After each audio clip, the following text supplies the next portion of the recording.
individual who puts himself to the task of activating his imaginative life, the life that springs from inside, not from response to outside information and commands, that person can find stimulation. There's no rule. An individual has to find what electrifies and enlivens his own heart and wakes him. When you follow your bliss, and by bliss I mean the deep sense of being in it and doing what the push is out of your own existence, you follow that and doors will open where you would not have thought there were going to be doors, and where there wouldn't be a door for anybody else. And there's something about the integrity of a life, and the world moves in and helps.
We have a worldview, and we shape the world according to that view, and we have to make a sense of the world. If we don't have a worldview and if we don't make a sense of the world, then we cannot relate to the world. So how I relate to the world depends on me. That will give us a different kind of outlook towards nature, and that outlook will be more benign to the earth.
a show in the round, a circus.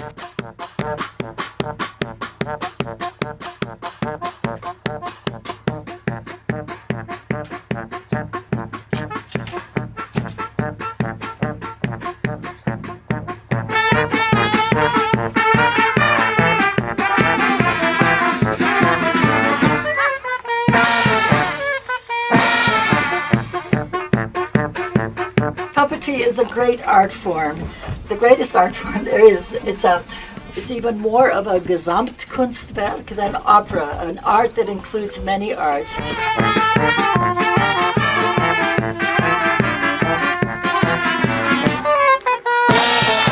For us, puppetry, we think of it in a very broad term. Puppets of all sizes and all thicknesses, puppets in the round, flat puppets, puppets that are like reliefs, masks of all sizes, masks that are molded and fantastic, but also masks that are face masks.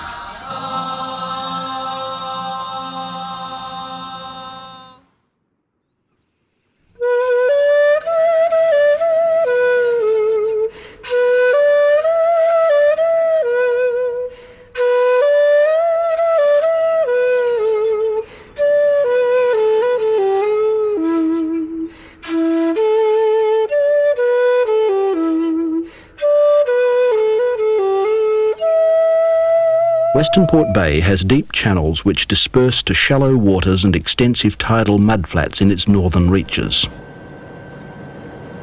The slow-moving, nutrient-rich waters of the bay nurture a remarkably diverse ecosystem. Australia's southern oceans depend on this bay because it functions as a nursery for much of the region's marine life.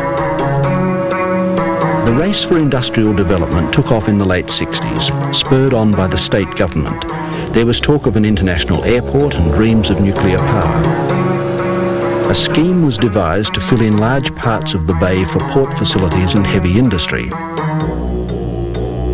The Seagrass story used Ian's skills in theatre and puppetry to create an exciting spectacle.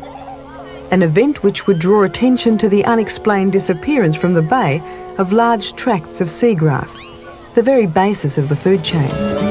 In the seagrass event, we actually make the seagrass and we make the fish, the creatures that live in the seagrass. And we put ourselves in there as part of the environment. So we become, in operating a blade of seagrass, I'm able to experience the pull of the tide on a blade of seagrass. I'm aware of fish swimming past me and feeding, and I'm aware of being rooted in the ground, in the mud. So the experience is a phenomenal experience. It's an experience of dreaming oneself into the world rather than looking at it from the outside. Western Port has been recognised as a wetland of international importance because of the birds. It has a very large number of swans and other Australian birds, but it's also an important area for birds that come from the northern part of the Soviet Union in Siberia where they breed. 30 species of small waders come down each Australian summer through Japan, the Philippines to Australia. Ramsar is about protecting specific sites. Western Port is one of those and has been nominated on the list. The Chinese and Japanese migratory bird agreements are about protecting particular species, including the eastern curlew. This means that although it's about particular species, the sites such as this one, which they may well wish to use, are also important. One of the problems, I think, is that too few people are aware that Australia has these important agreements and must maintain them. The issues are in fact larger than just Western Port Bay. The same sort of thing is happening all around the world. The same pressures are happening on similar coastlines and bodies of water. And what we realise is that all of these are pressures on the total global ecosystem. Imagine life on the globe as one organism, and that it all interacts together, and that there are some parts of it that are virtually the lungs of that organism. And we know the rainforests are in that category. They're very precious. so are the wetlands. And Western Port, with its tides moving in and out and its very shallow water, is a wetland which is just as productive as any rainforest. You know, like just coming and go through the courtyard canteen, maybe or walk past it. There was a real buzz about the place. Walking these huge puppets in a gale force wind, along with a bunch of flags. It was quite a task to do. Searching for the grapes.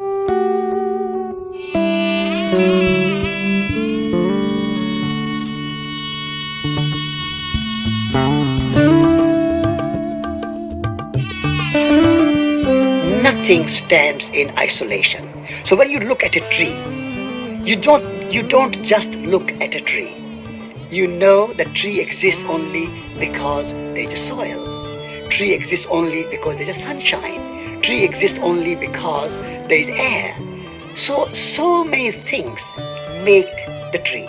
So just looking at the tree in isolation, without the context, without the holistic view of the surrounding, will be wrong in my view.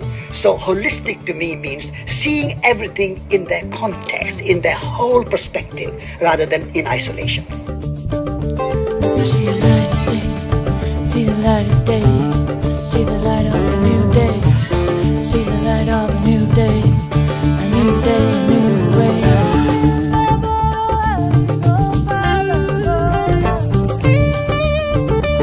We all live in the dream, live in the dream.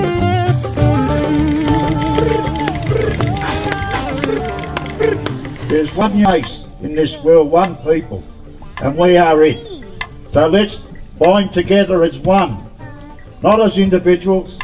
Let's stand together as one and show the world that we can live in harmony together with our lands. Thank you.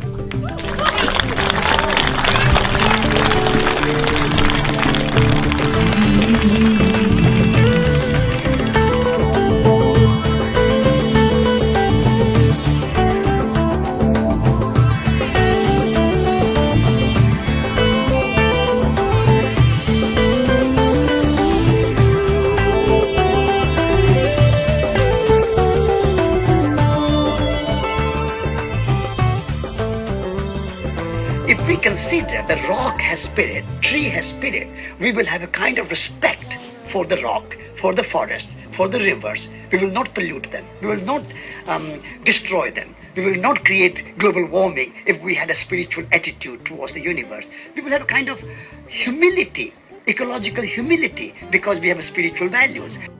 We are natural. Human beings are nature too. Nature is not out there. The trees and the rivers and the mountains are nature, and human beings are not nature. We are nature too, because anything and everything which is born and which will decay and die is natural. So we are born and we will die, therefore we are natural. So there's nothing in supernatural or supranatural or superstitious in spiritual. Spiritual only looks at the quantitative and qualitative aspects of reality, and that's holistic.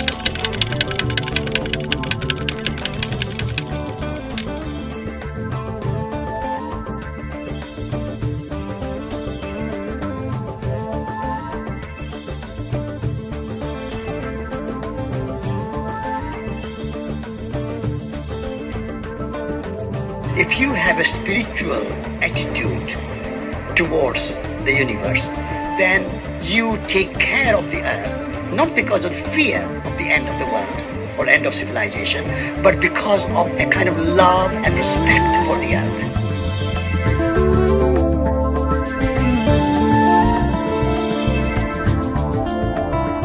When I say spiritual, I mean that we don't only look at the surface, on the superficial level, but we look at the level of the meaning.